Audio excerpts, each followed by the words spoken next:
I think I mentioned it in email that it's a really good idea to have a cookie sheet underneath this, because there's so many ways to end up dumping shot. But one thing, we're gonna load some primers in here. If you don't have the cap on and you flip this over, then you dump all your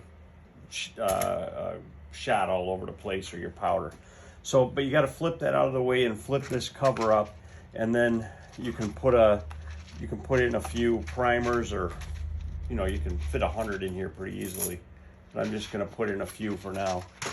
You close this down, then flip this back up, and then to get the primer to feed for the first one, you can either have a shell in this last stage, because that's what activates the primer to come out, or you can just flip it by hand. But you feed a shell on here, push it down, and that deprimes it, pops the primer out, and it puts a primer in here.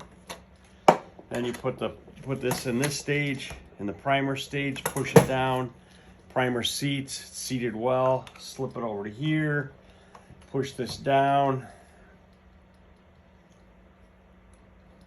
I have to change this, sorry. You got to be set on powder first. So it's all the way over to the P, and then you slide it this way, and that drops the powder into the shell. Then you slip a wad in there, just flip it up underneath, push this down, and push the shot over. And then that loads it up with shot and powder.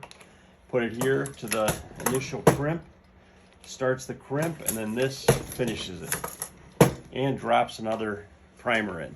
And then that's the finished shell. So it makes a really nice shotgun shell.